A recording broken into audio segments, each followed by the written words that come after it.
Entonces vamos a ver a continuación cómo es que se hace un análisis de dentición predictivo y cómo se hace un análisis de dentición radiográfico. Pero antes vamos a ver qué es lo que pone la literatura como indicativo de las extracciones en serie. ¿Se recuerdan que es un signo patognomónico? Bueno, es algo que por sí solito nos da el nombre de la enfermedad. Ese síntoma nos da como el síndrome de Kaposi, ¿no? Entonces, igual aquí todos estos podríamos decir que son signos patognomónicos de extracción seriada, que si ustedes piensan en sus pacientitos que han visto de ayer para atrás, yo creo que los niños van a presentar 3, 4, 5 o más de estos signos, porque en nuestro medio, normalmente de cada 10 niños, 5 o 6 son candidatos a extracción seriada porque presentan muchos de estos indicativos de extracción seriadas, que dice deficiencia en la longitud de la arcada y discrepancias en el tamaño de los dientes, como los ejemplos que ya vimos. Erupción lingual de los incisivos laterales, que es la queja primera de los papás, cuando salen los laterales, salen por la parte lingual. Pérdida unilateral del canino decido y desplazamiento hacia el mismo lado de la línea media. Caninos que hacen erupción en sentido mesial sobre los incisivos laterales. Desplazamiento bucal de los segmentos posteriores. Dirección anormal de la erupción y del orden de la erupción. Desplazamientos anteriores. Erupción ectópica, resorción anormal, anquilosis, dice, y recesión labial de anestesia generalmente en un incisivo inferior. Entonces son indicativos de extracciones seriadas. Quiere decir que el ver niños nos hace evitar estas bocas. En estas bocas ya se requiere una ortodoncia extensa, ortodoncia prequirúrgica, muchas cosas que se podían haber evitado empezando a temprana edad. Entonces, grábense bien estas imágenes porque esto es lo que vamos a evitar haciendo programas de extracciones en serie. Pero es muy importante que si ustedes van a animarse a hacer extracciones en serie, nuestros alumnos están aquí porque están entrenándose para eso, tienen que tener un paquete mínimo que marca la norma oficial mexicana para poder diagnosticar pacientes ortodónticos. Entonces dice requisitos mínimos para el diagnóstico son fotografías o diapositivas, una radiografía panorámica y una serie periapical completa, radiografía lateral de cráneo o modelos de estudio que pueden ser montados o pueden ser ortodónticos.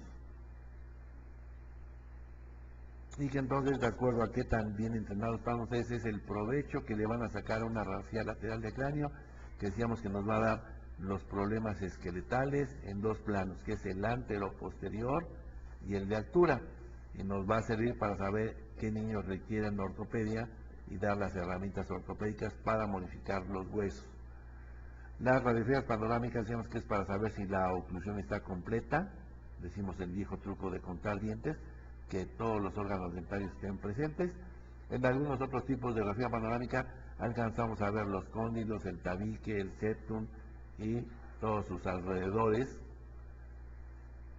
Una serie panorámica que se complementa con la radiografía panorámica, o viceversa, una radiografía panorámica que se complementa con la serie periapical completo, juego de fotografías y los modelos del paciente para poder establecer un diagnóstico. Y lo más importante del diagnóstico es qué provecho le sacamos a lo que medimos. Un chango puede medir pero no puede interpretar. Entonces el diagnóstico es para el ortodoncista y depende de su entrenamiento es qué provecho le puede sacar. En esta hoja de diagnóstico vemos que tenemos los valores cefalométricos de inicio, que junto con la edad del paciente nos permite establecer una meta. Y después de esa meta, si el paciente no cumple, no coopera bien, yo tengo un tratamiento alternativo, ¿sí? Y vemos que aquí está el análisis cefalométrico mínimo, pero que no nada más es el análisis cefalométrico, sino los problemas que nos pueda presentar el paciente, que pueden ser problemas periodontales, de ausencias dentales congénitas, de dientes supernumerarios, problemas de disfunción articular, problemas endodónticos. Todos los problemas que tenga dentales el paciente deban de estar anotados, y por cada problema tendremos que hacer un plan de tratamiento, y después de ese plan de tratamiento yo tengo que poner con qué herramientas voy a hacer lo que yo estoy proponiendo. Y después la columna de la cronología es en qué orden voy a usar todas las herramientas que puse para todos los problemas. Y ya que puse mi cronología, quiere decir que esto es lo que voy a hacer en los próximos 4 o 5 años. Yo tengo que saber qué tipo de brackets tengo que usar en la arcada maxilar, qué tipo de brackets en la arcada mandibular, cómo va a terminar por cuadrantes, si es normoclusión o funcional, qué sección de fibras transversas voy a hacer. Si hay un tratamiento alternativo, usaría los colores cafés, que ya tendremos un programa específico del llenado y de la interpretación de esta hoja diagnóstica. Y aquí lo más importante es que dice firma de autorización del padre o tutor. Firma de autorización del padre o tutor, siempre y cuando hayan presentado, se haya explicado y no le quede lugar a dudas a los padres de qué vamos a ver en los niños o qué vamos a hacer en sus niños los próximos 4 o 5 años. En 4 o 5 años, si nosotros no lo tenemos perfectamente apuntados, hasta a nosotros se nos olvidó. Quiere decir que a los papás con mayor razón. Entonces quiere decir que tenemos que ser muy cuidadosos y decirles, sobre todo si va a haber pérdidas de piezas de adulto a futuro, hay que hacerles hincapié que son piezas a futuro, pero que son de adulto, porque si el padre no comprendió, porque a esta edad tiene puros dientes temporales, piensa que lo que le estamos diciendo es quitar dientes temporales, pero hay que explicarle, mire, no, aquí está abierto y eso lo vamos a hacer cuando su niño tenga quizá 11 o 12 años, o sea, 4 años después, que al papá se le olvidó, a nosotros también, pero para eso lo tenemos que tener apuntado.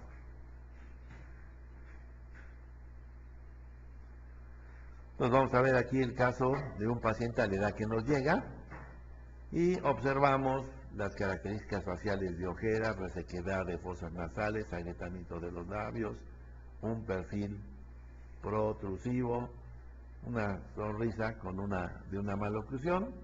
Vemos que es una maloclusión del tipo clase 1 de ambos segmentos, y que ya abajo llega el paciente con la remoción de los caninos inferiores. ¿Se acuerdan que habíamos dicho que en ortodoncia hay que trabajar simétrico y que el paso era los 4?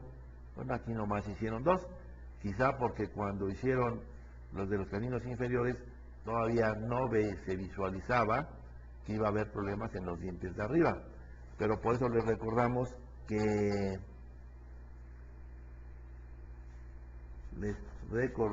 la historia de abajo en cuanto a apiñamiento se repite en el arco maxilar con 6 meses de diferencia, que es la diferencia cronológica en la erupción.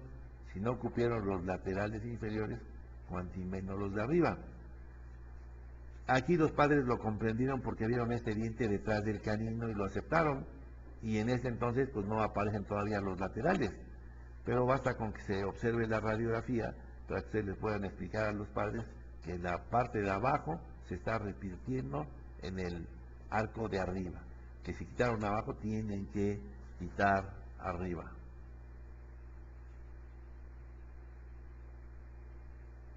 Entonces vamos a ver los pasos para realizar la análisis de dención mixta. Yo requiero un compás de 2 puntas metálico nada más en nuestra tabla y saber cómo se realiza. Entonces dice el paso número 1 que es medir de manera individual el ancho mesodistal del lateral, central y lateral inferiores, y que yo los alinee. Entonces aquí lo estamos midiendo en la parte del área de contacto, en la parte más ancha. Yo mido un lateral y rectifico que el lateral del lado contrario mida lo mismo. Si hay diferencia en tamaño, hacemos el tamaño de cada uno, pero en muchos de los casos son simétricos. Entonces yo en la tarjeta de diagnóstico del paciente empiezo a perforarlo. Entonces mido el central, rectifico que el otro mida lo mismo, mido el lateral, rectifico que el otro mida lo mismo, y ya los perforé en esta tarjeta. Entonces en esta tarjeta ya están perforados el ancho mesiodistal del lateral, central, central y lateral, y ya están alineados, están derechitos, que es muy importante. Vamos a pasar al paso número 2, que es alinearlos en la boca.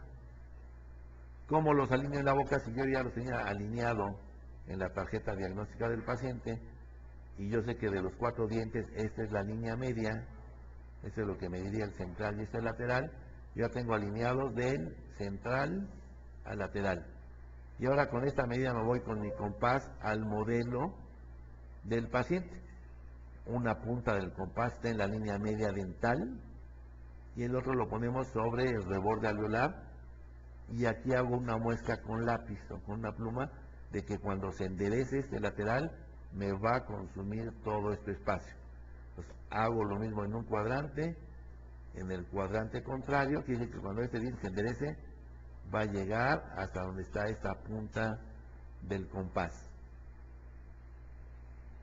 El paso 3 dice saber cuánto miden mis 4 dientes anteriores, que ya los tengo aquí perforados, y dice que miden aproximadamente 26 milímetros.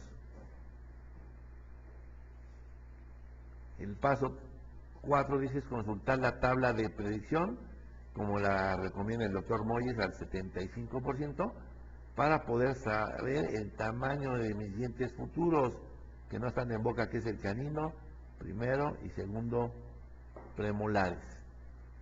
Entonces quiere decir que en esta tabla, que hay diferentes porcentajes de exactitud, el autor nos recomienda usarla al 75%.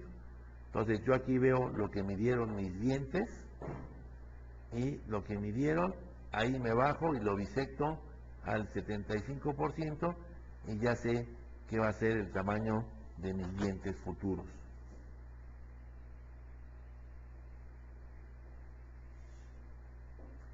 El paso 5 dice medir el espacio disponible, que es de la cara distal del 2 alineado a la cara mesial del 6. Aquí lo estamos haciendo, de la cara distal del 2 alineado, que fue la muesca que puse, a la cara mesial del 6.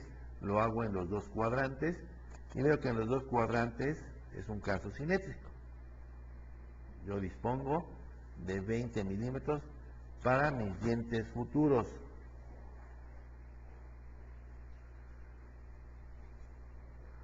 El paso 6 dice es obtener la diferencia entre la predicción y el espacio disponible, o sea, entre los 2 pasos anteriores. Entonces quiere decir que la suma de mis dientes, ¿se acuerdan que fueron 26? Con este 26 voy a la tabla de predicción, y dice que si mis dientes miden 26, mis dientes futuros lo más probable es que midan 24 cuando máximo, ¿sí?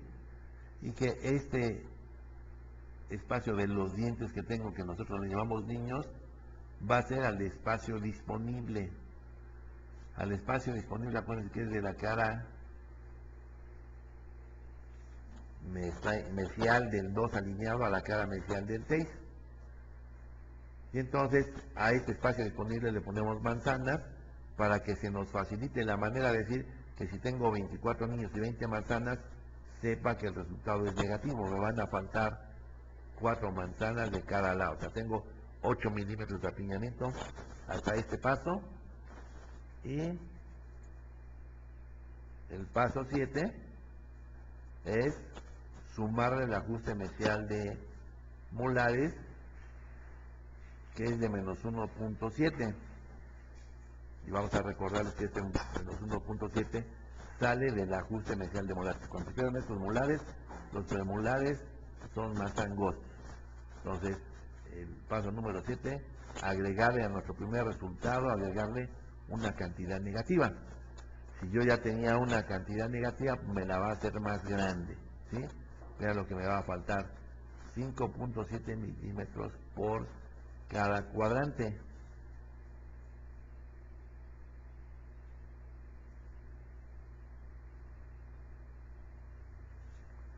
Vamos a ver los pasos para hacer un análisis radiográfico. Seguimos, decíamos uno, tomar una o dos radiografías. Voy a regresar un instante, porque de estos 7 pasos, la pregunta es,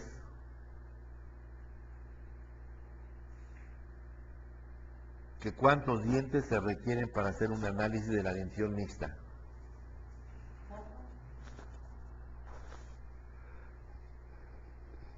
Dicen por ahí 4, alguien ofrece más, ofrece menos. Entonces requerimos 2 dientes, mínimo un lateral y un central. Ya los duplicamos y podemos hacer nuestro paso. Y la otra pregunta es que si el paso 7 siempre se tiene que tomar en cuenta el ajuste mesial de molares. Decimos que el ajuste mesial de molares habrá que tomarlo en cuenta cuando haya integridad mesiodistal de mis molares deciduos, como en este caso le tenemos que agregar una cantidad negativa porque hay integridad, quiere decir que todavía no se ajuste el molar.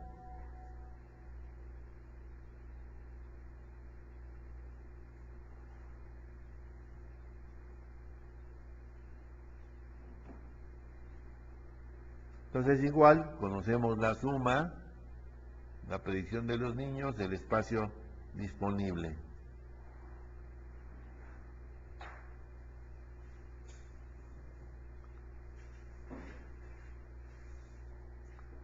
Quiere decir que cuánto nos salió en el análisis, que nos faltan 5, 5, 10, 7, 11.4 milímetros, suficiente para concluir que es un programa de extracciones por el apiñamiento severo.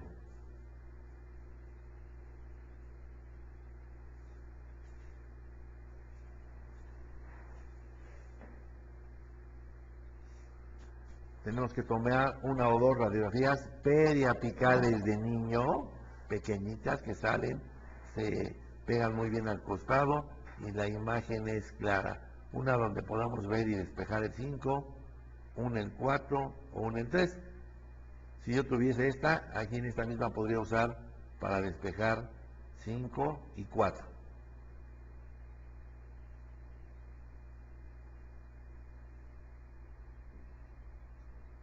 Paso 2, tener un modelo de estudio que es el que nos manda el gabinete.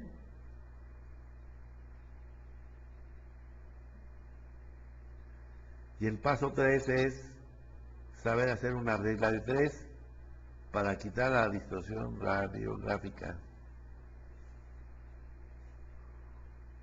Y este sería el planteamiento para empezar a hacer la regla de 3 para despejar el segundo premolar.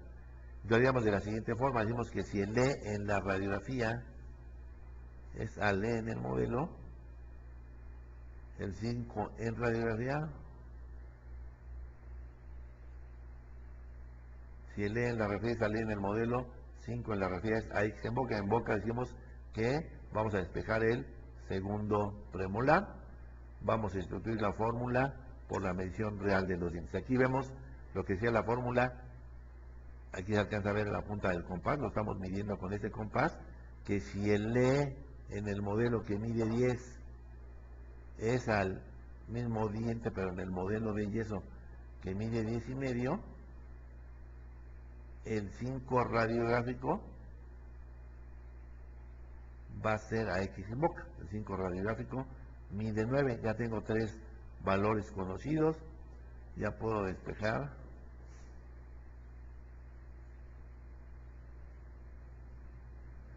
Entonces quiere decir que el tamaño real de mi segundo premolar va a ser de 8,5. Este fue el planteamiento. Aquí está sustituido por valores y aquí está el resultado.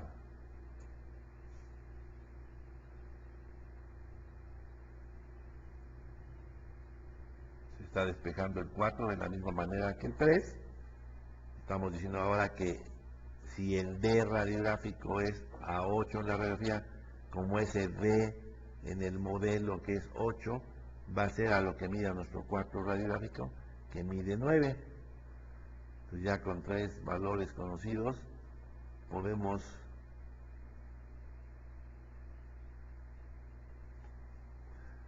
ya despejar las incógnitas y saber el tamaño real del. Vamos a hacer una pequeña pausa y repetimos desde un paso de por aquí. Entonces, control y F.